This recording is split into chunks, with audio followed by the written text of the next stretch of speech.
Before we begin, a quick request. My dream has always been to tell stories, and I want to reach 1,000 subscribers. If you enjoy this kind of content, please subscribe to the channel.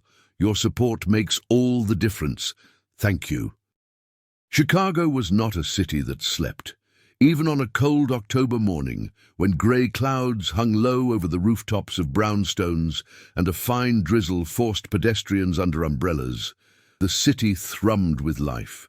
Cars glided over the wet asphalt of Michigan Avenue, leaving streaks of light that reflected in the puddles, and from a coffee shop on the corner drifted the scent of freshly ground coffee and warm pastries. Margaret Sullivan walked quickly, balancing her umbrella while checking the time on her watch. 32 years old, brown hair pulled back in a neat bun, thin-framed glasses that gave her a professional air. She wore a navy pantsuit she'd bought on sale at Nordstrom Rack 3 years ago. It might not have been the height of fashion, but it was elegant and fit her perfectly. 20 minutes to 9. She still had time to make it to the interview. Another interview. The 7th this month. After 4 years as an administrative assistant at a small construction firm that went bankrupt during the pandemic, she had been searching for a steady job for almost a year. She took whatever she could get, translating documents, tutoring foreign languages, sometimes even babysitting for friends. But she needed stability, a permanent job that would allow her to pay the rent on her small apartment in Pilsen and finally put something away for the future. The Miller Holdings building was an imposing structure with a glass facade that mirrored the grey sky, one of those modern skyscrapers that had shot up in the Loop like steel and glass mushrooms in recent years. Margaret smoothed her hair, adjusted her blazer, and walked through the revolving doors into a spacious lobby. Marble floors, leather armchairs, a dark wood reception desk. Everything screamed luxury. "Good morning. I have a 9 o'clock interview with Mr. Miller. My name is Margaret Sullivan," she said to the young receptionist with platinum blonde hair and flawless makeup. The girl smiled professionally, typed something into her computer and nodded. "Yes, we have you in the system. The CEO's office is on the 20th floor. Please take this visitor pass and use the elevators on the right." The elevator was fast and quiet. Margaret watched her reflection in the polished wall and mentally rehearsed her prepared answers. She had the experience, the education, and she knew foreign languages. 9 foreign languages, to be precise. English was her native tongue, but she was fluent in Spanish, French, German, Russian, Italian, Czech, Mandarin, and Japanese. This was her strongest card, a linguistic talent she had discovered in elementary school and had cultivated for years. The elevator doors opened silently, revealing an expansive floor filled with workstations. A few people in elegant suits walked between desks, speaking in hushed tones. Through a glass wall, she could see a conference room where a group was hunched over documents. "Ms. Sullivan," she heard a woman's voice behind her. She turned to see a tall woman in a red suit with an HR manager badge pinned to her lapel. "Yes, that's me. Brenda Williams, welcome to Miller Holdings. The CEO is ready for you. Please, follow me." They walked through the open-plan office, passing rows of desks. Margaret noticed that most of the employees were young, stylishly dressed, and exuded an air of confidence. She felt a little out of place in her well-worn suit, and with the tote bag she'd bought at a discount store. The CEO's office was at the end of the hall. Brenda knocked discreetly and opened the door, letting Margaret enter first. "Mr. Miller, Ms. Margaret Sullivan is here for the executive assistant position." The man sitting behind a massive dark wood desk didn't even look up from the documents he was reviewing. He was about 45, with short, dark hair, peppered with grey at the temples, sharp features, and expensive, thin-rimmed glasses. On his wrist gleamed a watch that probably cost more than her annual rent. "Have a seat," he said, his voice a low baritone. "And thank you, Brenda. That will be all for now." Margaret sat in the indicated chair, and Brenda left, closing the door behind her.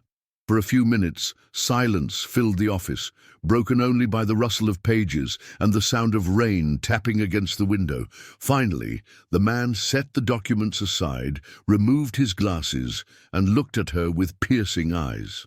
"So, Ms. Sullivan," he began, his speech carrying the clipped, confident tone of the East Coast elite.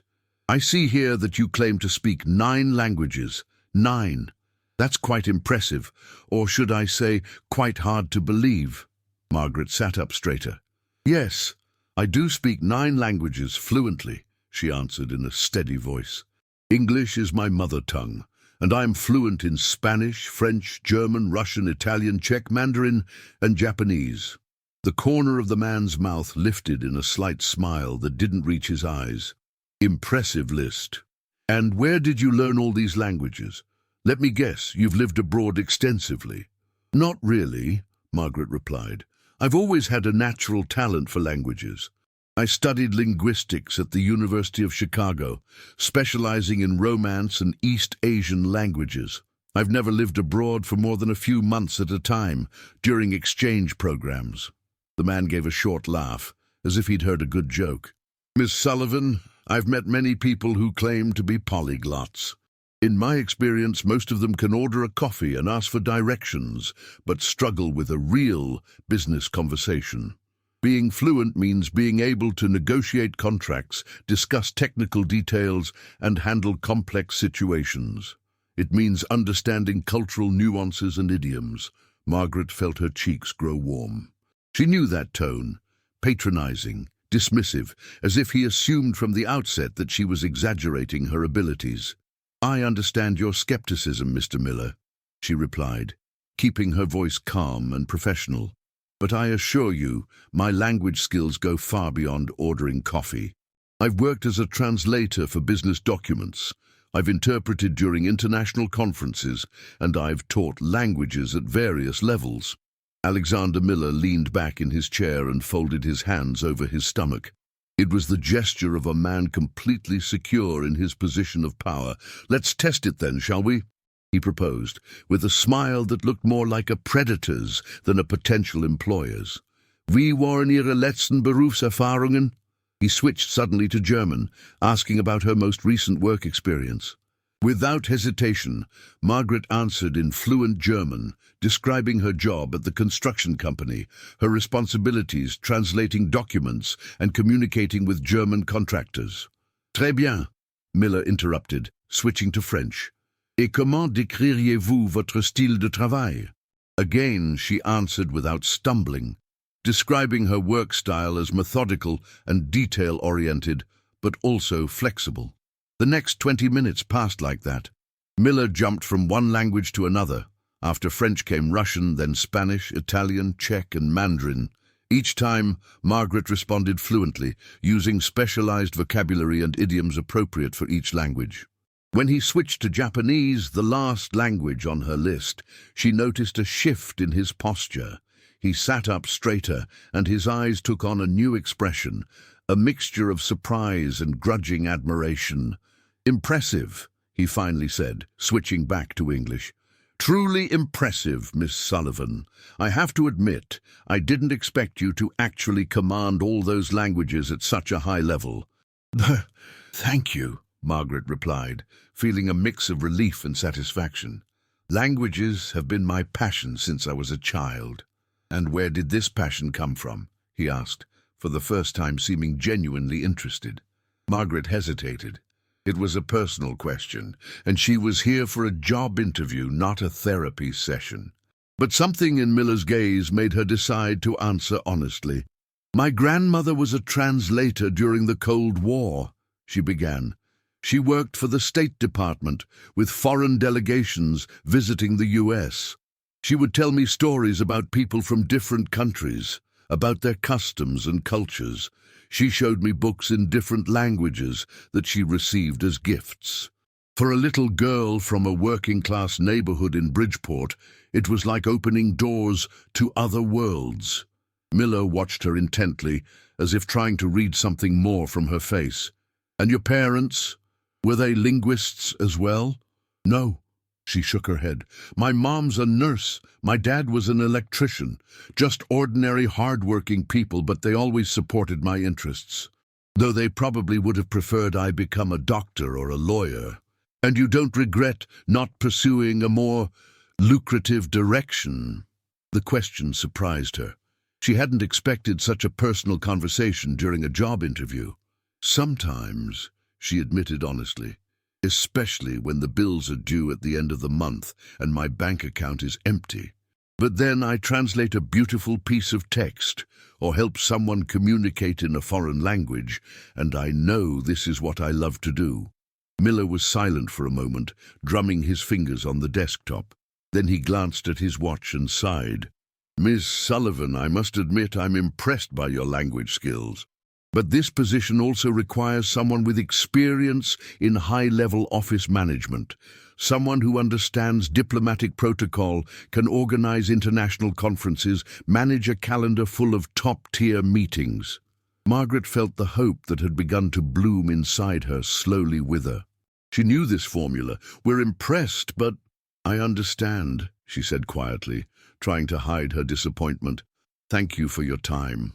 She began to gather her things to leave when Miller spoke again, unexpectedly. You misunderstood me. I didn't say you won't get the job. I just said what the requirements are. Margaret stopped mid-motion. I'm sorry. I'm not sure I understand. Miller rested his elbows on the desk and leaned toward her. Miss Sullivan, our company is currently expanding into the Scandinavian and Eastern European markets. We need someone with your language skills, but we also need someone who is a fast learner and ready to take on a challenge.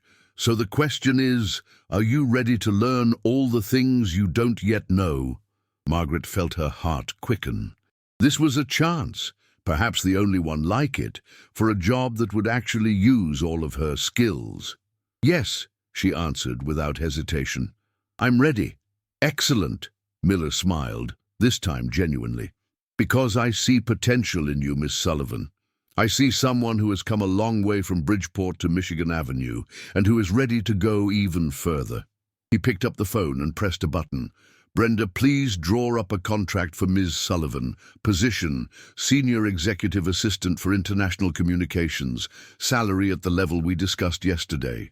Margaret sat frozen, unable to believe what she had just heard. She got the job? Just like that? And not just any job, but a position with an impressively long title? You'll start tomorrow, Miller continued, hanging up the phone. The first month will be a probationary period, but I'm confident you'll do well. And now, he glanced at his watch, you'll have to excuse me. I have a video conference with our Stockholm office in 5 minutes. Could you help me prepare the presentation in Swedish? It was her first task, her first challenge. And Margaret knew she couldn't let him down. Of course, Mr. Miller, she replied, feeling fear mixed with excitement. What do I need to do?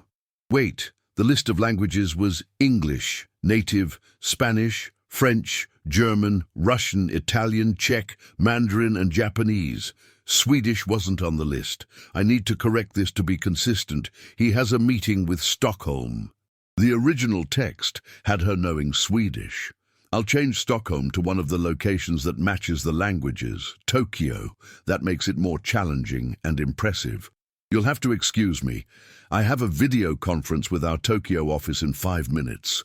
Could you help me prepare the presentation in Japanese? It was her first task, her first challenge. And Margaret knew she couldn't let him down. Of course, Mr. Miller, she replied, feeling fear mixed with excitement. What do I need to do? Miller smiled broadly. That's the right attitude, Miss Sullivan. That's the right attitude. A few hours later, as Margaret left the Miller Holdings building, the rain had stopped and the first rays of sun were breaking through the clouds. In her hand, she held an employment contract with a salary figure that was more than double anything she had ever earned. In the other, she clutched a business card with her new title, Margaret Sullivan, Senior Executive Assistant for International Communications, Miller Holdings. She smiled to herself, thinking about how she would call her mom and tell her everything, about how a millionaire had laughed at her, only to be left in shock, about how her talent for languages, that strange passion some considered a waste of time, had opened the door to a better life. She looked up at the 20th floor of the building where Alexander Miller's office was. She didn't know it yet, but that day would change her life in ways she couldn't imagine. That behind this first interview lay much more than she could have guessed. That Alexander Miller had plans for her that went far beyond the ordinary duties of an assistant. But that was a story for another day. Today, she was celebrating her small victory, the first of many to come. November in Chicago brought a chill that crept under coats and scarves, forcing the city's residents to quicken their pace on their way to work.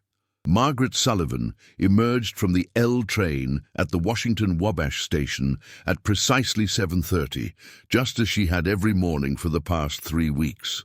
But she was no longer the same woman who had uncertainly crossed the threshold of Miller Holdings a month ago. Her wardrobe had undergone a subtle but noticeable transformation. A new wool coat in a burgundy color, elegant boots with a low heel, a real leather handbag, all purchased with her first paycheck. They weren't top designer items, but they were a significant step up from her previous image. The receptionist smiled at the sight of her. "Good morning, Margaret. Mr. Miller is already waiting." "Morning, Annie." "Thanks." Months had passed since she had last heard Ms. Sullivan in the office. Now she was Margaret, a person everyone knew, respected, and whom some reckoned with. Especially after Alexander Miller made it clear that her opinion mattered to him. When the elevator stopped on the 20th floor, Margaret adjusted her hair, worn down today, elegantly styled, and headed toward the CEO's office. On the way, she stopped at the coffee machine, preparing 2 cups. One for herself, black with a splash of milk, and one for Miller, a doppio espresso, no sugar, exactly how he liked it. "Good morning, Alexander," she said, entering his office and placing the cup on his desk. This was also new, addressing her boss by his first name. He had suggested it 2 weeks after she was hired, as they sat working late on a presentation for potential investors from Japan. "If we're going to spend more time with each other than with our families, I think we can drop the formalities," he had said then, with that half-smile that had become familiar to her. Alexander was at his desk, reviewing documents. He didn't look up when she entered, but his lips curved into a faint smile. "You're early," he noted, reaching for the cup. "As always." "I operate on the principle that being on time isn't enough," she replied, sitting opposite him and opening her laptop. "What's on the agenda today?" Alexander finally looked up from his papers and met her gaze. His eyes, usually cool and calculating, held something today that she couldn't decipher. "Today, we have something special," he said, pushing the papers aside. "We've received an invitation to a conference in Prague, the International Investment Forum, in 2 weeks. I usually send Mark from the legal department, but this year I want you to accompany me." Margaret felt her heart quicken. Prague. An international conference. This was exactly what she had dreamed of when she applied for the position. That's wonderful news," she said, trying to mask her excitement with a professional tone. "Thank you for the trust." Alexander waved his hand as if swatting a fly.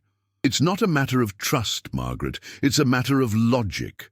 We'll be meeting with investors from the Czech Republic, Slovakia, Germany, and Austria. Your language skills will be invaluable. Of course, logical, business, not personal." Margaret felt a pang of disappointment but quickly suppressed it. What did she expect? That he would say, "I want you to go because I enjoy your company"? This was a job, not whatever else. "I understand," she replied matter-of-factly. "I'll prepare. Do I have access to the attendee list? I'd like to familiarize myself with the profiles of the companies that will be there." Alexander nodded in approval. "And that's precisely why you're the best assistant I've ever had, always thinking a step ahead." He opened a desk drawer and pulled out a thick folder, which he placed in front of her. "Here's everything. Attendee list, conference agenda, hotel information. We'll be there for 4 days. The first day is mostly registration and a welcome dinner.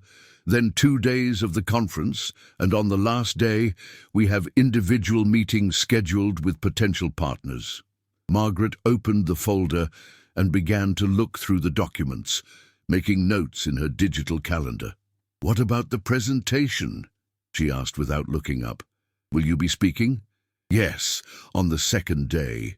A panel on expansion into Central and Eastern European markets. I want you to help me prepare the presentation. Something fresh, something that will make us stand out." Margaret nodded, still taking notes. "We can use the data from our last project in Bratislava. It's a great example of successful expansion." "Exactly what I was thinking," Alexander smiled, clearly pleased with her suggestion. "We're really on the same wavelength, you know?" She looked up and met his gaze. For a moment she looked directly into his eyes, feeling a strange tension in the air. "Yes, I guess so," she replied softly. The moment was broken by a knock on the door. Brenda Williams, the head of HR, entered, holding another stack of documents. "Sorry to interrupt," she said, glancing from Margaret to Alexander, "but I need your signature on these contracts, Alex. They can't wait." "Of course," Alexander replied, reaching for the documents. "Margaret, you can start working on that presentation. Let me know when you have a preliminary outline." It was a clear dismissal. Margaret gathered her things and stood up, nodding at Brenda, who returned a stiff smile. "I'll be in my office if you need me," she said to Alexander and left, closing the door behind her. Her office was actually a small room adjacent to Alexander's, with glass walls that gave him a constant view of what she was doing. At first, she felt like she was in a fishbowl, but over time, she'd gotten used to the transparency. In a way, it was even a status symbol. Other assistants had to make do with desks in the open-plan space. She sat at her desk and opened the presentation they had prepared for the last conference. She could use some of the slides as a base for the new one. But her thoughts kept drifting to the upcoming trip to Prague, 4 days with Alexander. 4 days, in a foreign city, in a luxury hotel, among the business elite. Through the wall she could see Brenda leaning over Alexander's desk, showing him something in the documents. Her hand rested on his shoulder in a gesture that seemed a little too familiar for a boss-employee relationship. Margaret looked away, feeling an irrational pang of... what? Jealousy? No, that would be absurd. She had no reason to be jealous of whomever Alexander met or flirted with. She focused on her work, trying to ignore the voice in her head, whispering that maybe this trip to Prague was more than just a business opportunity. The intercontinental Prague was every bit as impressive as the pictures in the information folder had suggested. Located in the heart of the city, with views of the Vltava River and Prague Castle, it was the perfect venue for an international business conference. Margaret stood in the hotel lobby, waiting for Alexander, who had gone to handle their check-in. She was tired from the journey. First the flight from Chicago to Prague, then a taxi ride through the crowded streets of the Czech capital. But also excited. This was her first official business trip, and she was determined to make the best possible impression. "All taken care of," Alexander said, walking up to her with 2 key cards in his hand. "We have rooms next to each other on the 6th floor. Riverview." He handed her one of the cards. "Conference registration doesn't start for another 2 hours, so we have some time to freshen up and unpack. Let's meet back here at 5. Margaret nodded and followed him toward the elevators. As they rode up, they stood in silence, each lost in their own thoughts. Alexander seemed tense, which was unusual for him. He normally exuded confidence and calm, even in stressful situations. "Is everything okay?" she asked, as the elevator doors opened on their floor. He looked at her with slight surprise, as if he'd forgotten he wasn't alone. "Yes, of course, just thinking about tomorrow's panel. It's an important opportunity for the company."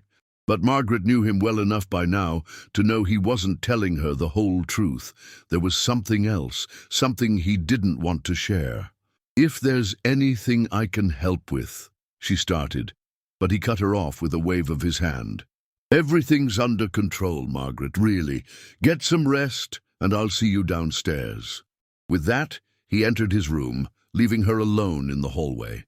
Her room was elegant and spacious, with a large bed, a desk, a minibar, and a marble-tiled bathroom. The window indeed offered a beautiful view of the Vltava and the bridges of Prague, bathed in the afternoon sun. Under different circumstances, she would have been delighted, but now she felt uneasy. Something was wrong, and she didn't know what. She unpacked her suitcase, hung the suits and dresses she'd brought for the conference in the closet, and decided to take a quick shower. The hot water helped her relax and gather her thoughts. Maybe she was just overthinking it. Maybe Alexander really was just stressed before his important speech. At 5 o'clock, dressed in a navy knee-length dress and light makeup, she was waiting in the lobby. The buzz of the conference was already filling the space. Delegates from various countries were gathering, greeting each other, exchanging business cards. Margaret caught snippets of conversation in different languages: English, German, Czech, Slovak. "You look beautiful," she heard Alexander's voice behind her. She turned to see him dressed in a dark suit that perfectly accentuated his build. He smelled of expensive cologne, and his hair was freshly styled. "Thank you," she replied, feeling a blush creep up her cheeks. "You look very nice too." "Let's go register," he said, gesturing toward the desk with the registration sign. At registration, they received their name badges, conference materials, and invitations to the evening's welcome dinner. Alexander quickly scanned the program. "Great. I'm on the panel at 11 tomorrow. Exactly as planned." Margaret glanced over his shoulder. "And I see there's also a panel on expanding into Nordic markets. That could be interesting for us, especially with your plans to open an office in Stockholm." Wait, another mention of Stockholm. I need to be consistent. The story was changed to Tokyo, so the Nordic market expansion doesn't make as much sense. I should change it to something relevant to the languages she speaks, perhaps South American or East Asian markets. Let's go with East Asian, since Japanese and Mandarin are on her list. And I see there's also a panel on expanding into East Asian markets. That could be interesting for us, especially with your plans to open an office in Tokyo. Alexander looked at her with appreciation. "Exactly. I want you to attend that panel and take notes. I'll be in a meeting with potential investors at that time." Suddenly, someone tapped Alexander on the shoulder. He turned and his face broke into a smile. "Carol, it's great to see you." Standing before them was a tall man about Alexander's age, with graying temples and a friendly face. "Alec, old friend," he replied in Czech, embracing Alexander. "It's been too long." Margaret watched the exchange with interest. Alexander rarely showed such open warmth toward anyone. "Karol Novotny, an old friend from university," Alexander explained, turning to her. "Carol, this is Margaret Sullivan, my indispensable assistant." "It's a pleasure to meet you," she said in Czech, extending her hand. Carol looked surprised, but pleasantly so. "You speak Czech?" "And very well," he replied, shaking her hand. "Margaret speaks 9 languages," Alexander said, a note of pride in his voice. "She's my secret weapon at this conference." Carol laughed. 9 languages. Impressive. In that case, you absolutely must meet my wife, Helena. She's a linguistics professor at Charles University. She'll be thrilled. "I'd be delighted," Margaret replied, smiling. "Actually," Carol continued, "we're all here. Helena and the kids are upstairs, getting ready for dinner. Will you join us at our table?" Alexander hesitated, which was unlike him. "I didn't know you brought the whole family," he said, a note in his voice that Margaret couldn't identify. "It's a mix of business and pleasure," Carol explained. "Helena has a lecture at the university tomorrow, and it's a chance for the kids to see Prague. You know how it is with family." "Yes, of course," Alexander replied, though his smile now seemed forced. "We'd be happy to join you for dinner." As Carol walked away, Margaret noticed Alexander had become tense again. "If you'd rather, we can sit somewhere else," she offered quietly. "I'm sure Carol would understand." "No, it's fine," he said quickly. "Carol is an old friend. It's complicated." Before she could ask what he meant, a woman in an elegant red dress approached them. "Mr. Miller?" she asked in English. I'm Sofia Martinez from the European Investment Forum. We'd like to do a brief interview with you before tomorrow's panel. Of course, Alexander replied, instantly switching to professional mode. Margaret, I'll meet you at dinner. At Karel Novotny's table. And he walked off, leaving her alone amidst the bustle of the conference lobby. Margaret used the time to familiarize herself with the conference materials and go over the attendee list. She recognized a few names and companies that Alexander had mentioned as potential business partners. She made notes on her tablet, marking people worth meeting. At 7, she went to the main ballroom where the welcome dinner was to be held. The tables were elegantly set, and a seating chart stood at the entrance. She found the name Novotny and headed to the designated table. Karel was already there, accompanied by an elegant woman with dark hair in a bun and 2 teenagers, a boy and a girl. "Ah, Margaret," he called out, standing up at her arrival. "Let me introduce my family. This is my wife Helena and our children Tomas and Lenka. It's very nice to meet you all," she said in Czech, shaking each of their hands. Helena smiled warmly. "Karel told me you speak Czech. And very well. Where did you learn?" "I studied linguistics at the University of Chicago," Margaret explained, sitting next to her. "Czech was one of the languages I chose because of its similarity to Russian, but also its fascinating differences." "That's fascinating." Helena seemed genuinely interested. "What other languages do you know?" Margaret began to list them, and Helena listened with growing admiration. 9 languages. That's an incredible achievement. Have you ever considered an academic career? For a moment, Margaret admitted. But I ultimately decided to work in business. It gives me the opportunity to use my skills practically. "So where's Alec?" Thomas suddenly asked, looking around. "Dad said Uncle Alec would be here too." Margaret noticed Helena nudge her son under the table, and her smile became slightly strained. "Mr. Miller is doing a short interview," Margaret explained. "He should be joining us shortly." "Uncle Alec?" she asked once Thomas and Lenka were absorbed in their phones. Karel and Helena exchanged a look. "Alec was a very close family friend," Karel explained. "The children practically grew up seeing him regularly on holidays and vacations." "Was?" Margaret asked, catching the change in tense. Helena sighed softly. "It's complicated," she said, using the exact same phrase Alexander had used earlier. Before Margaret could inquire further, Alexander approached the table. "Sorry for the delay," he said, taking the empty seat next to Margaret. "Helena, you look wonderful. Thomas, Lenka, look how you've grown." The greetings were cordial, but Margaret sensed a certain tension, especially between Alexander and Helena. The dinner proceeded in a pleasant atmosphere, though the conversation often stuck to safe topics: the conference, business, the weather in Prague. After dessert, as waiters began serving coffee, Alexander leaned across the table toward Karel. "I heard you're now heading the investment division at the Czech National Bank," he said. "Impressive." Karel smiled modestly. "After our company went under, I had to find something stable, for the family's sake."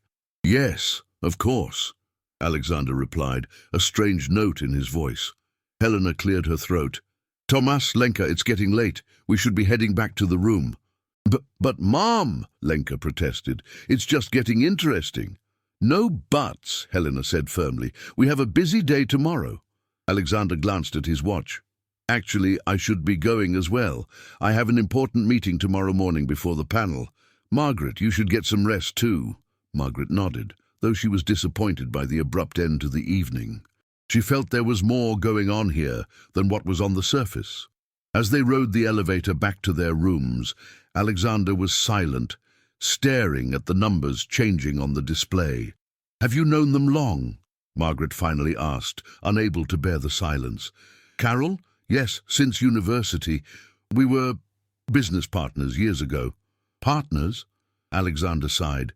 "It's a long story, Margaret, and not a happy one. Maybe some other time." The elevator stopped on their floor. As they stepped into the hallway, Alexander stopped in front of his door. "Thank you for tonight," he said quietly. "I know it must have been awkward for you, sitting there with people you don't know with all that tension in the air." "It wasn't so bad," she replied with a slight smile. "Helena is a fascinating woman, and the children seem to really like you." "Yes," he said, a sadness in his eyes. "We were very close once." They stood for a moment, looking at each other in the quiet hallway. Margaret felt that Alexander wanted to say something more, that he was on the verge of some confession, but the moment passed. "Good night, Margaret," he finally said. "I'll see you in the morning." "Good night, Alexander." As she closed the door to her room behind her, she knew this wasn't the end of the story. That behind the facade of the self-assured businessman, Alexander showed the world.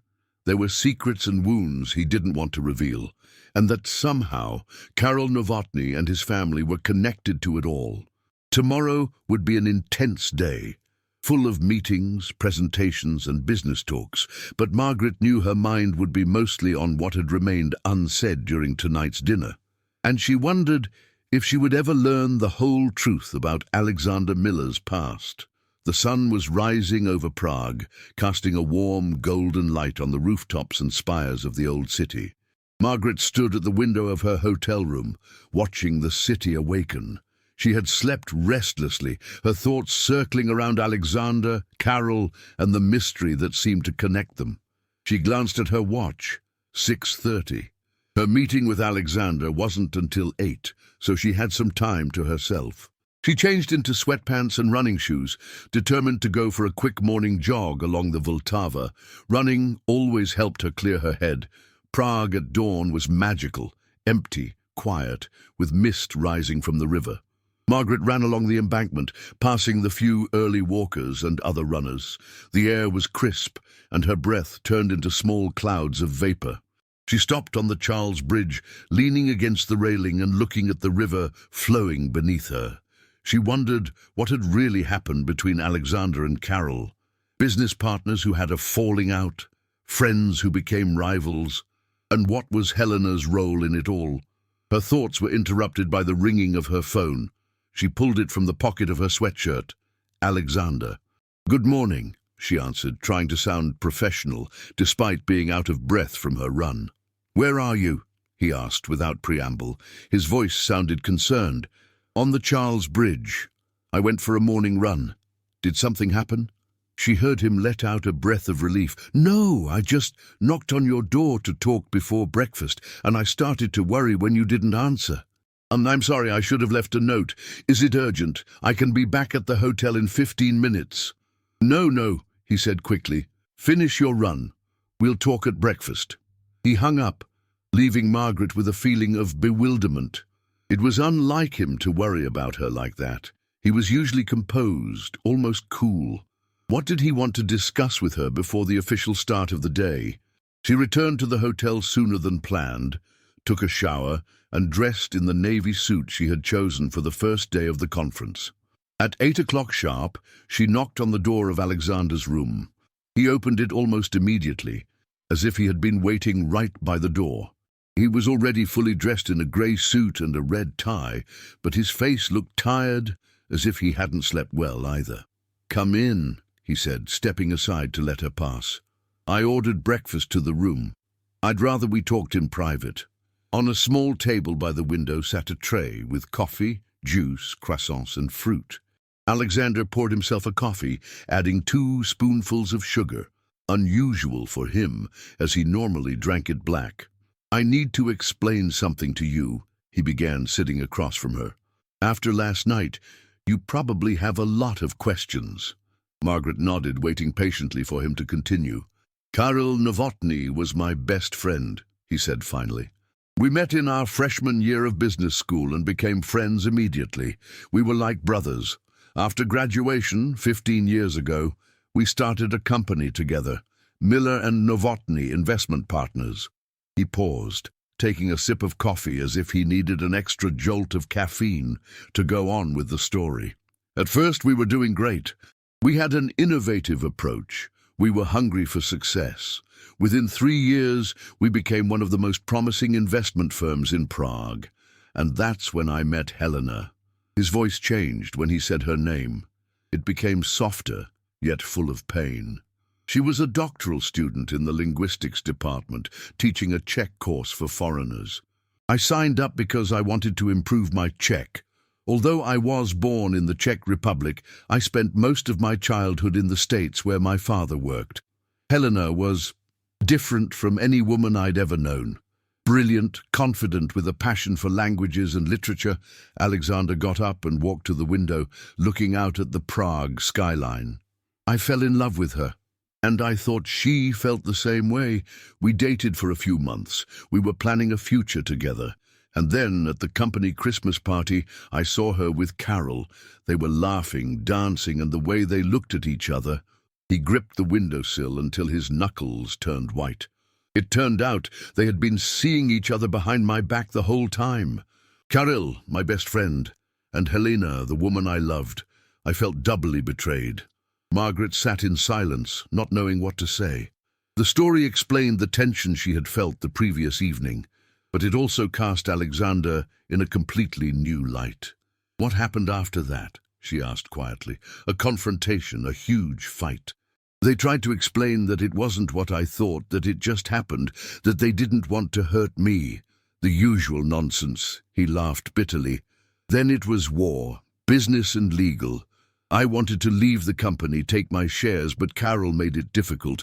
He claimed my financial demands were exorbitant. Things got ugly. "How ugly?" Margaret asked, feeling they were getting to the heart of the story. Alexander turned from the window and looked her straight in the eye. "I discovered certain irregularities in the company's accounting, transactions Carol had made without my knowledge, investments in a grey area. I had a choice. I could use that knowledge as a weapon against him, report it to the proper authorities. Carol would have lost his license, possibly gone to prison. But you didn't," Margaret guessed. "No," Alexander admitted. "Despite everything, despite the betrayal, I couldn't do that to him. Not to Carol, who had been like a brother to me, and not to Helena, who—" He trailed off.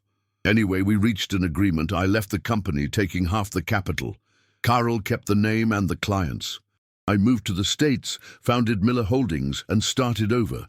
A few years later, I heard Carol's company went bankrupt during the financial crisis." "And the children?" Margaret asked. "Thomas and Lenka call you uncle." A shadow of a smile crossed Alexander's face. Thomas was 4, and Lenka was only 2 when it all happened. "For those few months I was dating Helena. I was a part of their lives. And kids don't understand the complexities of adult relationships. To them, I was just Uncle Alec, who brought them presents and played with them. Even after we broke up, I kept in touch with them for a while, sent birthday cards, Christmas presents, until eventually that stopped too." Margaret looked at him with a new understanding. This confident, sometimes arrogant businessman she knew suddenly seemed more human, with his own scars and stories that had shaped him into the person he was today. "Why are you telling me all this?" she finally asked. "Why now?" Alexander sat back down at the table across from her. "Because we have an important day ahead of us. The panel meetings with investors, and we will have to work with Carol. His bank is one of the potential partners for our project in the Czech Republic. I wanted you to understand the context, so you would know why I might sometimes act unusually in his presence." "I understand," Margaret replied, "and I appreciate your honesty." "There's something else," Alexander added, looking her straight in the eye. "Carol and Helena will be at the business dinner tonight after the panels, and I want you to go there with me. Not just as my assistant, but as my partner." Margaret felt her heart speed up. What exactly did he mean? "Partner?" she repeated, trying to keep her voice neutral. "Yes," he confirmed. "I want Carol to see that I've moved on too, that I have an intelligent, beautiful woman by my side who speaks 9 languages and is a key part of my success." So that's what it was. Not about real feelings, but about showing Carol that Alexander had also built a life for himself, that he wasn't alone, that he was successful in both business and his personal life. It was a performance, and she was being cast in a role. "I understand," she said, trying to hide her disappointment. "Of course you can count on me." "Thank you," he replied, squeezing her hand. "I knew I could count on you. You're exceptional, Margaret." For a moment, he looked at her in a way that made her heart race again. But the moment passed quickly, and Alexander returned to his professional tone. "Now, let's have breakfast and go over the plan for today one more time. My panel is at 11, but before that, I have a meeting with representatives from an Austrian investment fund." While Alexander discussed the day's details, Margaret wondered what she had gotten herself into. Was she ready to pretend to be more than an assistant to help Alexander save face in front of an old rival? And could she maintain a professional distance when her feelings for her boss were becoming increasingly complicated?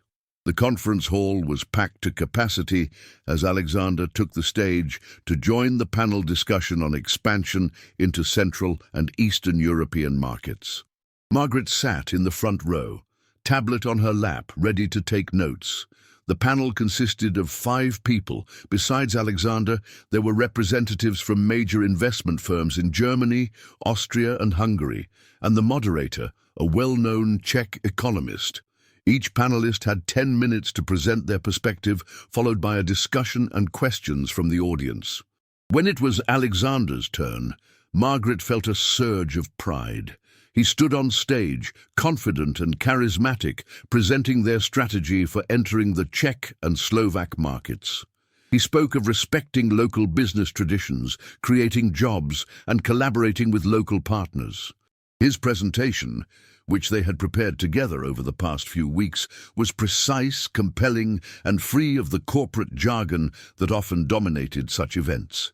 "The key to success in new markets is not imposing your own solutions," he said, looking directly at the audience, "but listening and adapting. That's why at Miller Holdings we focus on diversity and local knowledge. That's why we have people on our team who speak multiple languages, understand cultural nuances, and can build authentic relationships with our partners." His gaze rested on Margaret for a moment, and a slight smile played on his lips. After his presentation, there was a round of thunderous applause. Several people from the audience approached Margaret, asking about the details of their strategy and potential collaboration. She answered confidently, using her language skills to adapt to her conversation partners. As the hall began to empty before the next panel, Carol approached them. He was alone, without Helena and the children. "Great presentation, Alec," he said, extending his hand. "Truly impressive." Alexander shook his hand, maintaining a professional smile. "Thank you, Carol. Your opinion means a lot to me." "I heard you're looking for a banking partner for your project in Brno," Carol continued. "Maybe we could talk about it over lunch. The Czech National Bank is interested in supporting foreign investments, especially from such credible partners." Margaret watched the exchange with fascination.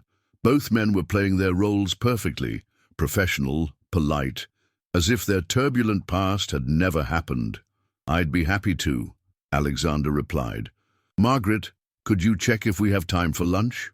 She glanced at the calendar on her tablet. "You have a meeting with Müller Invest at 1, but there's an hour-and-a-half break before that." "Perfect," Alexander smiled at Carol. "Does noon work for you at the hotel restaurant?" "Ideal," Carol replied. "See you then." When he was gone, Alexander let out a heavy sigh. "And so the show begins," he said quietly. "Are you ready for your part, Margaret?" She looked him straight in the eye. "I'm a professional, Alexander. I'm always ready." But deep down, she wondered if she was truly prepared for what the day might bring, and for the emotions she was finding it increasingly difficult to ignore. The Intercontinental's hotel restaurant was the epitome of luxury. High ceilings, elegant chandeliers, snow-white tablecloths, and waiters in perfectly tailored uniforms. Margaret and Alexander arrived promptly at noon to find Carol already waiting at a table with a view of the Vltava. "I picked a good spot for us," Carol said, standing to greet them. "Best view in the restaurant." Margaret noticed the table was set for 3, though she had expected it to be a meeting just between Alexander and Carol. She felt slightly awkward being part of this business conversation, which could easily veer into more personal territory. "Wine?" Carol proposed, gesturing to the menu. "They have an excellent selection of Czech wines. Maybe a palaver?" "It's a varietal you always liked, Alec." Alexander smiled faintly. "You remember, but maybe we should stick to water for lunch? We still have a lot of work ahead of us." "One glass won't hurt anyone," Carol insisted. "Besides, the best deals have always been signed over wine, haven't they?" Margaret watched the exchange with growing interest. Carol seemed more relaxed than Alexander, as if he was genuinely enjoying the meeting, while her boss maintained a polite but distinctly professional facade. "Palaver it is, then," Alexander finally agreed. "For everyone?" Carol and Margaret nodded, and he summoned the waiter to place the order. "So, Margaret," Carol turned to her as the waiter left, "how do you like Prague? Is this your first time here?" "No, I've been several times, but always for pleasure as a tourist," she replied. "It's one of my favorite cities in Europe. There's a certain magic to it, especially at dawn when the streets are still empty." "At dawn?" Carol was intrigued. "You don't strike me as an early bird." "Margaret runs," Alexander interjected. 5 kilometers every morning, regardless of the weather. She's very disciplined." Carol raised his eyebrows. "Running 9 languages, working for the most demanding boss in the industry. You are a remarkable woman, Margaret." "Most demanding," Alexander repeated with a smile. "I think you're confusing me with someone else, Carol. I'm known for my leniency." The waiter brought the wine and poured it into their glasses. Carol raised his in a toast. To old times and new opportunities. They drank, and Margaret had to admit the wine was exquisite, semi-dry with floral notes and a subtle acidity. "Let's get down to business," Alexander proposed, setting down his glass. "You mentioned the Czech National Bank might be interested in our project in Brno?" Carol nodded. "Yes, we've been following your activities for some time. You're one of the most promising investment firms in the region. The Brno project, building a modern technology center, fits perfectly with the development strategy we support as a bank." "We need a solid financial partner," Alexander said. "Someone who understands the local market but thinks globally." "I believe we could be that partner," Carol replied. "But I'd first like to better understand your long-term strategy. This project is just the beginning, isn't it?" Alexander nodded and began to outline Miller Holdings' vision for expansion into the Czech and Slovak markets. Margaret listened with admiration. He spoke fluently, persuasively, with a passion he rarely allowed himself to show at the office. This was an Alexander she didn't know, an entrepreneur with a true vision, not just a ruthless businessman focused on profits. While the men discussed the details of the potential collaboration, Margaret took notes and occasionally interjected with comments on the legal or logistical aspects of the project. To her surprise, Carol treated her opinions with respect, asking follow-up questions and actually listening to her answers. "You're a lucky man, Alec," Carol said at one point, after Margaret had finished explaining the project's financial structure. "Not only do you have an assistant who speaks 9 languages, but she also understands more about finance than most directors I know." "Margaret is exceptional," Alexander agreed, and a note she hadn't heard before entered his voice, something warm, almost tender. "I don't know how I'd manage without her." She felt her cheeks grow warm. Was this just part of the act for Carol, as they had agreed that morning? Or was there a grain of truth in it? "Enough with the compliments," she said, trying to sound light-hearted. "I'm just here to do my job, nothing more." "Modesty is a rare trait in today's business world," Carol commented with a smile. "Hold on to her, Alec. People like that are a treasure." Alexander placed his hand over hers, a gesture that felt both natural and intimate. "I know," he said quietly, looking directly into her eyes. The moment was interrupted by the arrival of the waiter with their order. Lunch passed quickly, with conversation flowing smoothly from business to more general topics: politics, economics, culture. Margaret was impressed by how freely these two men with such a complicated history could talk to each other. It seemed the old wounds, if not completely healed, had at least stopped bleeding. As 1 o'clock approached, Alexander glanced at his watch. "Unfortunately, we have to go. We have a meeting with Müller Invest at 1. "Of course," Carol nodded. "But I think we should continue this conversation. Perhaps over dinner?" Helena mentioned she'd like to talk more with Margaret about languages. Alexander hesitated, but only for a fraction of a second. "We'd be delighted," he replied. "Maybe at Bellevue Restaurant at 7? "Perfect," Carol agreed. "I'll reserve a table. See you tonight." As they left the restaurant, Margaret looked at Alexander questioningly.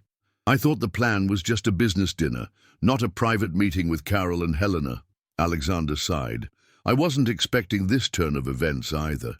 But declining the invitation would have been tactless, especially when we're discussing a potential business partnership. If you'd rather not go, I'll understand." "No, I'll go," she replied quickly. "I'm just surprised. I thought you wanted to keep your distance from them." "I'm surprised too," Alexander admitted as they walked down the corridor toward the conference room where they were to meet the German investors. "I expected the meeting with Carol to be more difficult, but he seems to genuinely want to leave the past behind. And maybe it's high time I did too." "Hey." He looked at her with an expression she couldn't quite read, a mix of melancholy, hope, and something else that made her heart beat faster. "What do you say we take a little break after the meeting with the Germans?" he proposed. "We could go out for an hour, walk around the old town. I'll show you my favorite spots from when I lived here." The suggestion was so unexpected, so different from their usual professional relationship, that Margaret was speechless for a moment. "Yes," she said finally, "I'd love that."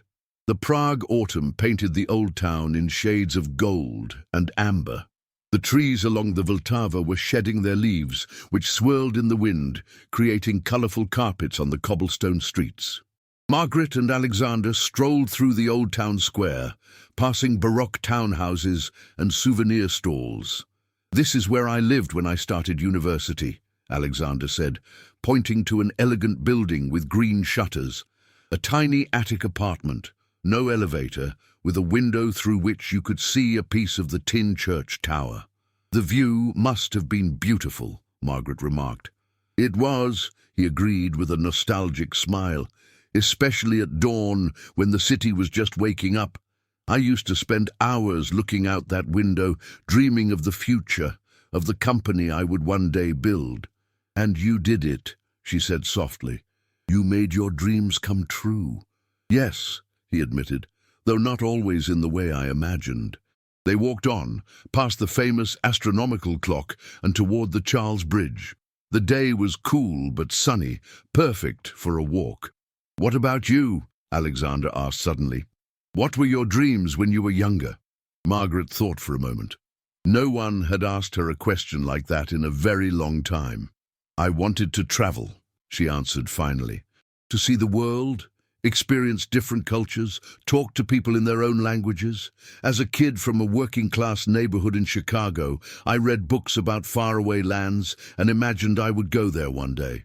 "And did you?" "A little. A semester abroad, a few trips, but not as much as I dreamed. Life got in the way." They reached the Charles Bridge, which, despite the chill, was bustling with tourists, street performers, and souvenir vendors. Alexander bought them hot chocolate from a stall at the beginning of the bridge. "To making dreams come true," he said, handing her a paper cup. They stopped midway across the bridge, looking at the river and the panorama of Prague Castle. "Do you know why I chose you for the position?" Alexander asked suddenly. "Because I speak 9 languages," she replied with a small smile. "That too," he admitted, "but mostly because I saw something in you that reminded me of myself years ago. That hunger for life, that determination to move beyond the limitations imposed by our background or circumstances." Margaret looked at him, surprised. He had never said anything like that to her before. "Did you come from a simple background too?" she asked. My father was a car mechanic. My mother worked as a cashier in a grocery store, he replied. We moved to the States when I was 10, because my dad got a job at my uncle's garage. We lived in a small apartment in a Chicago suburb, barely making ends meet. But my parents always told me that education was the key to a better life. I worked as a waiter to pay for college. When I came back to the Czech Republic, no one gave me a chance in the investment world, which was dominated by people with connections and wealthy parents. And yet you succeeded, she said with admiration. Yes, I succeeded, he confirmed, a flicker of pride in his eyes. And you will too, Margaret. You're too talented to be someone's assistant for your whole life. Before she could respond, Alexander glanced at his watch and sighed. We have to get back. I have a panel on financial innovations at 4. They walked back to the hotel in silence, but it was a comfortable silence, full of unspoken thoughts and a new understanding. Margaret felt that something had changed between them during that short walk, as if the wall Alexander had built around himself was starting to crack, revealing the man behind the facade of the confident businessman. When they reached the hotel, Alexander stopped at the entrance. Thank you for the company, he said quietly. That was nice. Yes, she agreed. Very nice. They looked at each other for a moment, as if wanting to say more, but the moment was broken by the sound of Alexander's phone. Sorry, I have to take this, he said, looking at the screen. It's Chicago. Margaret nodded. Of course. I'll go get ready for the panel. As she walked through the hotel lobby, she wondered if dinner with Carol and Helena would be as full of surprises as the day had been, and whether her role as Alexander's partner was becoming something more than just a performance for others. But one thing was certain. After today, nothing between her and Alexander Miller would ever be the same. The Bellevue restaurant, situated right on the Vltava River, was considered one of the best in Prague.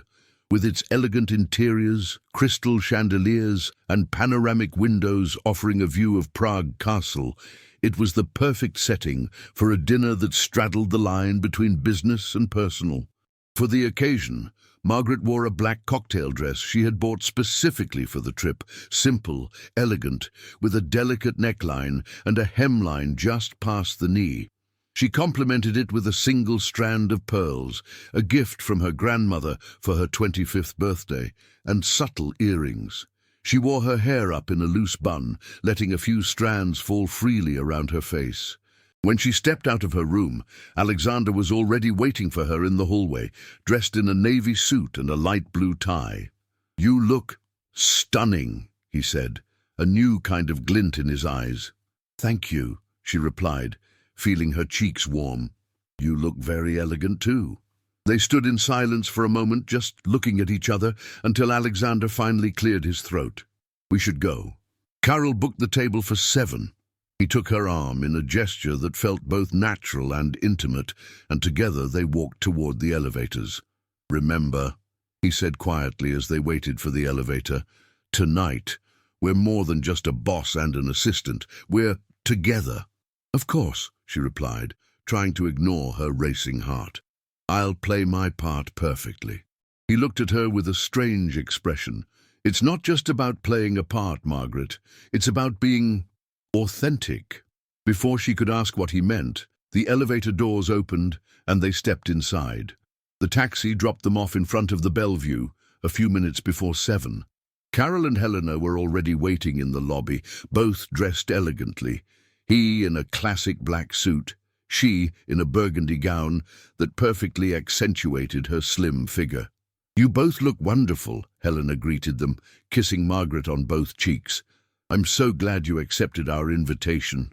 Margaret noticed that her smile was warm and sincere, with no trace of the tension she had felt the previous evening. I reserved a table with the best view for us, Carol said, leading them through the elegant restaurant interior. Their table was right by the window, with a perfect view of the illuminated Prague Castle. The waiter greeted them with a professional smile, handing them menus and the wine list. Allow me to order the wine, Carol offered. They have fantastic Czech Rieslings here. No one objected, and Carol ordered a bottle of Riesling Rinsky from the Sonberg winery, vintage 2022. "So, Margaret," Helena began as the waiter left, "Carol told me you're a true polyglot. 9 languages is an extraordinary achievement." "Thank you," Margaret replied, "but you're the linguistics professor. Your knowledge is certainly much deeper." "I know 5 languages well," Helena admitted, "but more from a theoretical, academic perspective.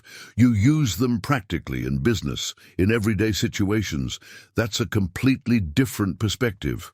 "Helena is too modest," Carol interjected. "She's one of the most respected linguists in the Czech Republic. Her work on the evolution of Slavic languages is cited worldwide." "And what exactly do you research?" Margaret asked, genuinely interested. Helena began to talk about her research on loanwords between Slavic and Germanic languages, the influence of historical migrations on the development of dialects, and methods for preserving minority languages. Margaret listened with fascination, asking questions that demonstrated her own knowledge and understanding of the subject. Alexander observed the exchange in silence, a slight smile on his lips. At one point he placed his hand on the back of Margaret's chair, a gesture that was both protective and possessive. "You two make a really good couple," Helena said suddenly, looking from Alexander to Margaret. "How long have you been together?" Margaret felt her heart speed up. This was the moment they had prepared for, the moment they had to pretend to be a couple. But somehow, in the course of the evening, she had forgotten about that part of the plan. "It's complicated," Alexander replied, intertwining his fingers with hers. "Officially, Margaret has been working for me for 3 months, but there have been sparks between us from day one. We tried to keep it professional," Margaret added, stepping into her role, "but sometimes some things can't be ignored." "I understand that perfectly," Helena said with a smile that seemed sincere, but in her eyes, Margaret saw a shadow of, what? Nostalgia? Sadness? "Sometimes love comes when we least expect it, and sometimes it comes exactly when we need it," Carol added, looking tenderly at his wife. The waiter brought the wine and poured it into their glasses. Carol raised his in a toast, to new beginnings and old friendships. They drank, and Margaret had to admit the wine was exquisite, fresh, mineral, with notes of green apple and citrus. The dinner proceeded in a surprisingly comfortable atmosphere. The conversation flowed freely, from linguistics and business to books, movies, and travel. Margaret noticed Alexander slowly relaxing, laughing more often, his eyes shining in a way she had never seen before. When the main courses were served, trout with herbs for Margaret, beef bourguignon for Alexander, Carol refilled their glasses. "I have to admit, Alec," he said, looking at his old friend, "over the years, I've often thought about you, wondered how you were doing, what you had achieved.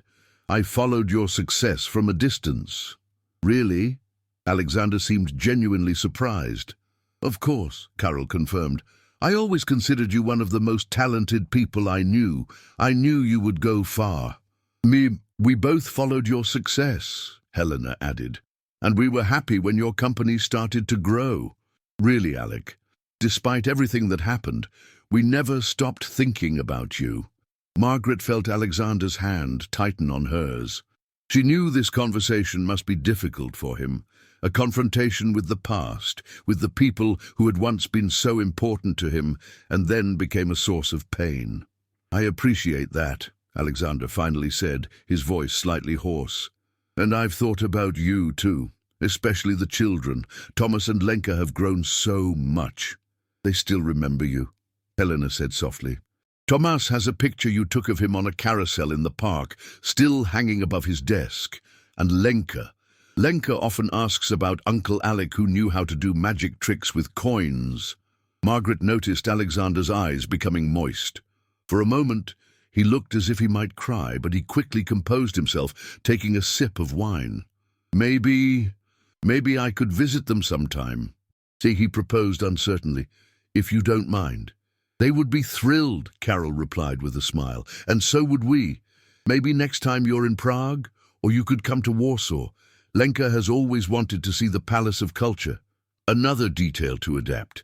Palace of Culture is a very Warsaw-specific landmark. An equivalent in Chicago? Maybe Willis Tower or the Bean? Or we could come to Chicago. Lenka has always wanted to see the Bean. I'd be happy to show you Chicago, Alexander agreed, his face lighting up with a smile that seemed to come from the bottom of his heart. Margaret watched this exchange with a mixture of emotion and astonishment. Here was the man she knew as a ruthless businessman, a tough negotiator, a person who rarely showed emotion, suddenly opening up to the people who had once hurt him, ready to give them a second chance. This was a side of Alexander she had never seen before, vulnerable, human, full of longing for closeness and forgiveness. "And you, Margaret?" Helena asked suddenly. "Would you like to meet our children? I'm sure they would love you at first sight. Especially Lenka, who's starting to get interested in languages." The question caught Margaret by surprise. She suddenly realized that Helena and Carol were treating her not as Alexander's temporary partner, but as someone who was in his life for good, someone who would be part of his future. "I'd love to," she answered honestly. "I've always believed that children have the most open minds when it comes to learning languages. It's fascinating to watch them acquire new words and structures." Helena smiled broadly. "Exactly. We're actually conducting research on second language acquisition in preschool children. The results are incredibly promising."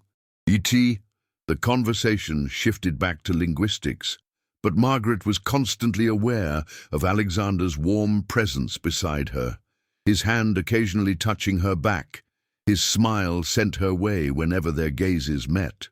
When desserts were served, apple pie with vanilla ice cream for Alexander and Carol, chocolate souffle for Helena and Margaret, Carol filled their glasses with the last drops of wine. "I'd like to make a toast," he said, raising his glass, "to new beginnings and to the love that appears in our lives when we least expect it." "To love," Helena repeated, smiling at Margaret and Alexander. "To love," Alexander said quietly, looking Margaret straight in the eye with an expression that made her heart stop for a moment, then beat even faster. They drank the toast, and Margaret felt the wine warm her from the inside, mingling with the warmth that emanated from Alexander's presence beside her. After dinner, as they were leaving the restaurant, Carol and Helena suggested a short walk along the river. The night was cool but clear, with millions of stars visible over Prague. "Take this," Alexander said, taking off his jacket and draping it over Margaret's shoulders. "I don't want you to get cold." His scent, a mixture of expensive cologne, wine, and something that was uniquely his, enveloped her, making her feel safe and strangely giddy. "Thank you," she said softly, pulling the jacket tighter around her shoulders. They walked along the Vltava, admiring the illuminated Prague castle and the bridges reflected in the dark water. Carol and Helena walked a few steps ahead, holding hands and talking in low voices. "That was an extraordinary evening," Alexander said, lowering his voice so only she could hear. "I didn't expect it to be so natural." "Neither did I," Margaret admitted. "I thought it would be more awkward given your history." "You know," Alexander mused, "for years I held on to so much anger, so much resentment. I built my company, I was successful, but somewhere inside I was still that hurt young man who lost his best friend and the woman he loved." He paused, looking at the silhouettes of Carol and Helena ahead of them. "But tonight I realized that none of it matters anymore. What happened between us led all of us exactly where we were supposed to be. Carol and Helena are happy together. They have wonderful children. And I—" He looked at Margaret with an expression that took her breath away. "And I met you," he finished softly, "and maybe that's exactly what was supposed to happen." Margaret didn't know what to say. Was he just suggesting that what was between them was no longer an act, a pretense for Carol and Helena? Was he talking about real feelings? Before she could gather her thoughts, Carol and Helena stopped, waiting for them. "It was a wonderful evening," Helena said, hugging Margaret. "We must do this again next time you're in Prague." "Or when you come to Chicago," Margaret replied, returning the hug. "We're signing the preliminary cooperation agreement tomorrow," Carol said, shaking Alexander's hand. "But this won't be just business anymore, Alec. It will be the renewal of a friendship." "I'm counting on it," Alexander replied, with a smile that was both nostalgic and hopeful. They said their goodbyes, and Carol and Helena got into a taxi that would take them home. Margaret and Alexander were left alone on the riverbank, watching the car drive away. "Do you want to go back to the hotel?" Alexander asked. "Or maybe we could walk a little more." "Let's walk," she replied without hesitation. "It's too beautiful a night to end it so early." They started walking along the river, this time in the opposite direction. Alexander gently took her hand, and she didn't pull away. His hand was warm and firm, a perfect fit for hers. "So," he began after a moment of silence, "our mission is accomplished. Carol and Helena believe we're a couple." "Yes," Margaret agreed. "I think we were convincing." Maybe too convincing," Alexander said quietly. "Because at some point, Margaret, I stopped acting. At some point, everything I said and did became real." They stopped, and Alexander turned to look her straight in the eyes. In the lamplight, his face seemed both familiar and new, as if she were seeing it for the first time. "I don't know when it happened," he continued. "Maybe when I saw your eyes sparkle as you talked to Helena about linguistics. Maybe when I felt your warmth beside me at the table. Or maybe it started much earlier in Chicago, as I discovered something new about you every day, something that made me want to know you even better." Margaret felt her heart pounding so hard she was sure he must hear it too. "Alexander," she began, but he placed a finger on her lips. "You don't have to say anything," he said. "I know it's complicated. I'm your boss. There's an age difference. We live in different worlds. I understand if you don't feel the same. But I had to tell you, because tonight I realized that my whole life I've been chasing something. Success, money, revenge on the past, without realizing that what I was really looking for was a person who makes me feel complete." Margaret looked at him, seeing in his eyes a mixture of hope, fear, and something she could only describe as longing. And she suddenly realized that she had stopped acting too, that her feelings for Alexander went far beyond a boss-assistant relationship, far beyond admiration or fascination. "I stopped acting too," she said softly, "and I don't know when it happened either." His eyes widened, and an expression of disbelief crossed his face, quickly replaced by a smile so bright it lit up his whole face. "Really?" he asked, as if afraid he had misheard. Margaret nodded, not trusting her voice. And then Alexander did something she didn't expect. He gently took her face in his hands and kissed her, first lightly, questioningly, and then, as she responded to his kiss, more deeply, with a passion that made the world around them cease to exist. When they finally broke apart, they were both breathing heavily, their eyes shining in the lamplight. "So, what now?" Margaret asked, still dazed by what had just happened. "Now," Alexander replied, wrapping his arms around her. "Now, we start writing a new story. Our story." And then they stood there, holding each other close, looking at the stars over Prague, the city that had once been a source of pain for Alexander and had now become the place where he found a new beginning. With the woman who spoke 9 languages, but whose simplest words, "me too," meant more to him than all the languages in the world combined. January in Chicago was icy and white. Snowflakes swirled outside the windows of the Miller Holdings building, creating a white curtain that obscured the outlines of neighboring skyscrapers. Margaret stood at the window of her new office, watching the winter dance outside and sipping hot ginger tea. 2 months had passed since the conference in Prague, and almost everything in her life had changed. She was no longer Alexander's assistant. She now held the position of Director of International Communications, with her own team of translators and assistants responsible for the company's entire foreign expansion. Her new office was on the same floor as Alexander's, but it was no longer adjacent to his. She had space, privacy, and an authority she could only have dreamed of a few months ago. And Alexander had become more than just her boss. Their relationship developed slowly, carefully, both aware of the complications of a romance in the workplace, especially when one of them was the founder and CEO. They tried to be discreet, professional at the office. Though rumors swirled anyway, it was hard to hide the way they looked at each other or the accidental touches of hands during meetings. A knock on the door pulled her from her thoughts. "Come in," she said, turning from the window. A young man in a perfectly tailored suit entered the office, a tablet in his hand. "Ma'am, I have those translations you asked for," he said, handing her the tablet.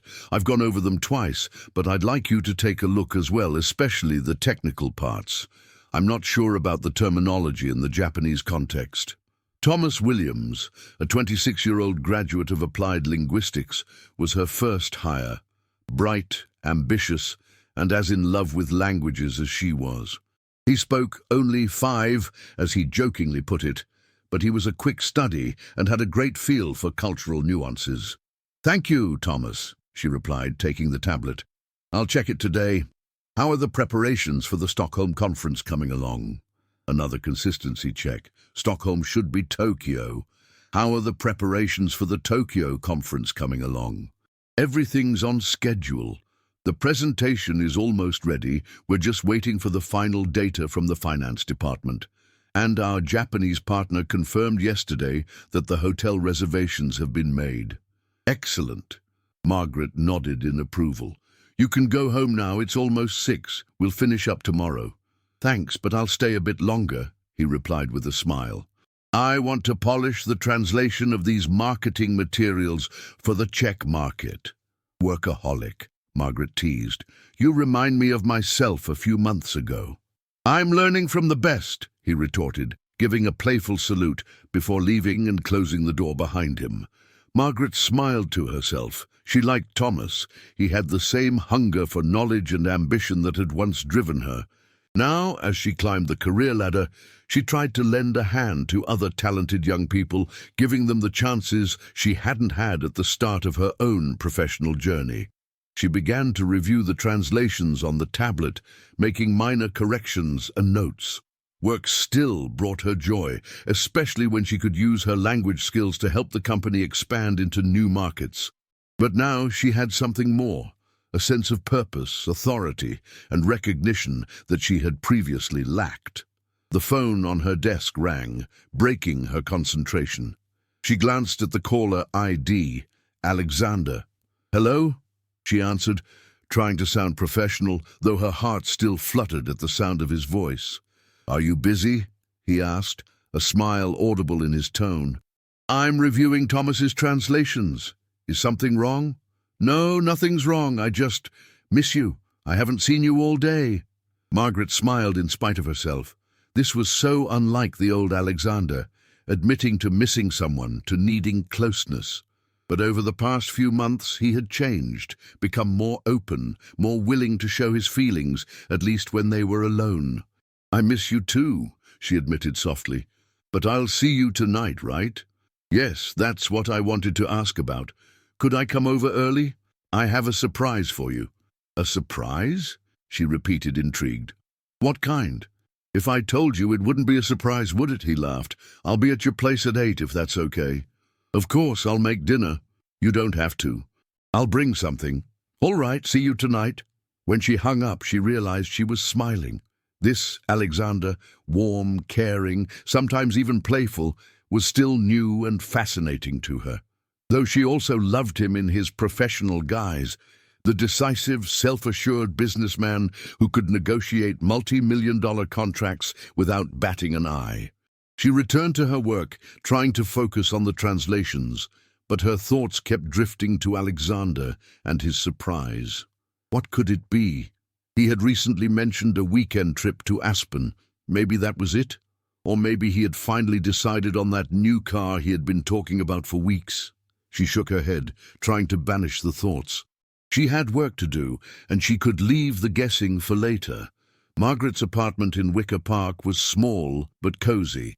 She had bought it a month ago with her first bonus from her new position, moving from her rented place in Pilsen. It was on the 4th floor of an old brownstone, overlooking a park, and with a distant glimpse of the river, bright and full of character, with hardwood floors and high ceilings. Alexander joked that she could live in something bigger and more luxurious, given her new salary, but she loved this place. It was hers, bought with her own money, decorated to her own taste. A symbol of the independence she still valued, despite their growing relationship. By 7:30, she was ready. She had showered, changed into comfortable jeans and a sweater, and opened a bottle of red wine to let it breathe.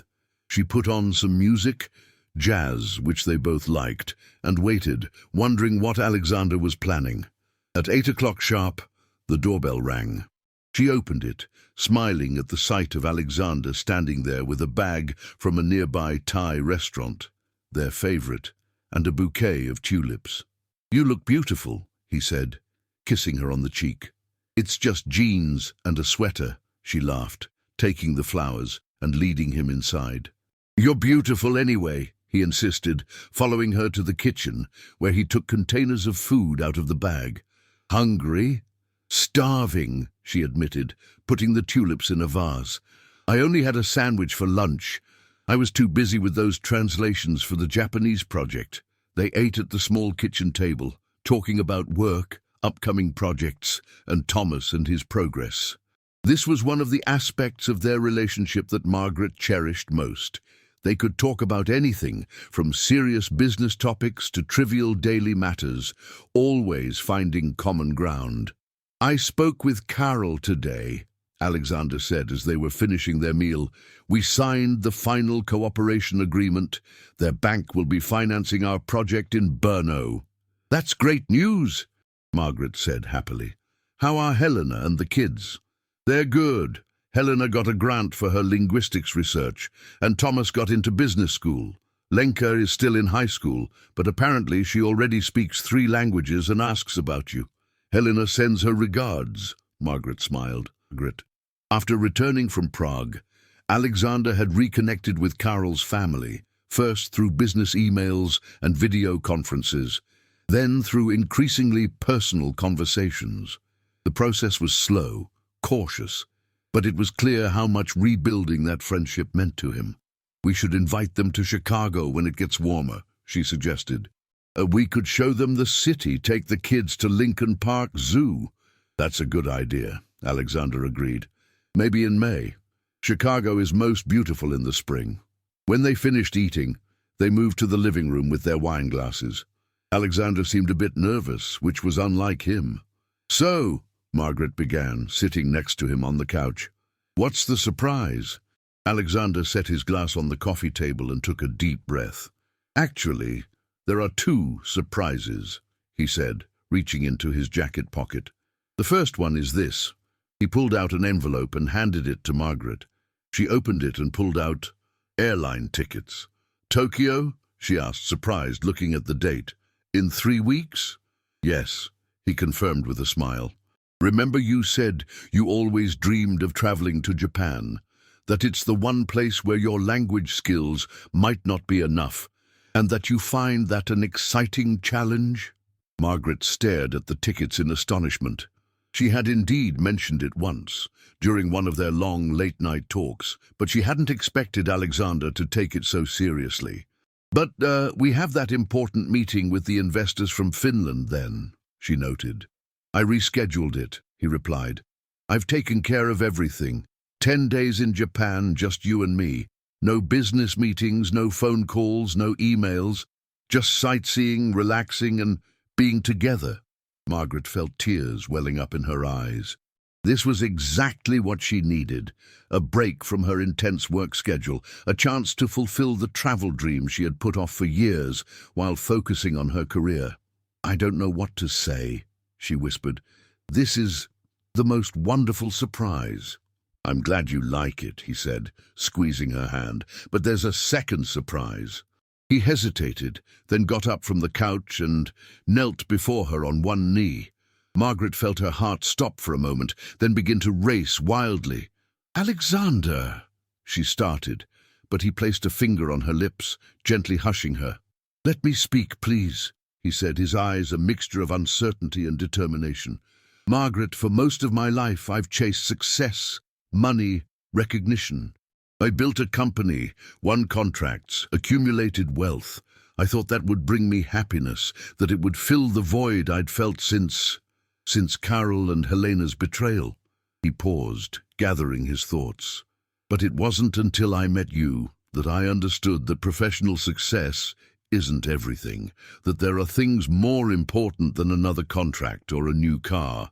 You showed me that true wealth isn't the numbers in a bank account, but moments of closeness, honest conversations, shared dreams." He reached into his pocket and pulled out a small velvet box. "I know we've only known each other for a few months. I know everything is happening fast. But at my age, you start to value time differently. Every day is precious. Every moment with you is a gift I don't want to waste." He opened the box, revealing a simple, elegant solitaire ring, a single diamond set in white gold. "Margaret Sullivan, the woman who speaks 9 languages and swept a millionaire off his feet," he smiled, referencing their first meeting. "Will you do me the honor of becoming my wife?" Margaret looked at him, feeling tears of happiness stream down her cheeks. So much had changed in her life in just a few months. From an insecure assistant looking for a job, she had become a respected director, a financially independent woman who could be proud of what she had achieved. And she had found love, not the kind she had expected, not with someone she would have imagined, but a love that was deep, real, based on mutual respect and admiration. "Yes," she answered, her voice trembling with emotion. "Yes, Alexander, I will be your wife." He slipped the ring onto her finger. It fit perfectly, as if it had been made just for her. Then he stood up and took her in his arms, kissing her with a tenderness that made the world around them disappear. "I love you," he whispered, resting his forehead against hers. "I love you more than I can express in any language." "And I love you," she replied, snuggling into his embrace, "in every one of the 9 languages I know, and in all the ones I have yet to learn." They stood like that for a long time, enjoying the closeness and the knowledge that this was just the beginning of their journey together. A journey that had started with a chance meeting at a job interview, and was now leading them toward a shared future full of possibilities. Spring was in full bloom in Chicago as Margaret stood on the terrace of their new Lincoln Park apartment, gazing at the city skyline. Alexander held her from behind, his hands resting on her stomach, which was just beginning to show a gentle curve, the first visible sign of the new life that had been growing inside her for 3 months. "What are you thinking about?" he asked, kissing the top of her head. "About how strange life's paths can be," she replied, leaning back against his chest. "A year ago, I was an unemployed linguist, barely making ends meet. And now you're a director at an international company, my wife, and the future mother of our child," he finished, his voice filled with pride. "I hope you don't regret any of those changes." She turned in his arms to look him in the eye. "Not a single one," she assured him. "Though sometimes I still find it hard to believe all of this is real." "Me too," he admitted with a smile. "Especially when I wake up in the morning and see you sleeping next to me. It's like a dream I never want to end." "And do you remember how skeptical you were about my language skills at first?" she reminded him with a mischievous smile. 9 languages. "That's quite hard to believe," she quoted from their first meeting, mimicking his accent. Alexander laughed. "I was an idiot, an arrogant, self-important idiot.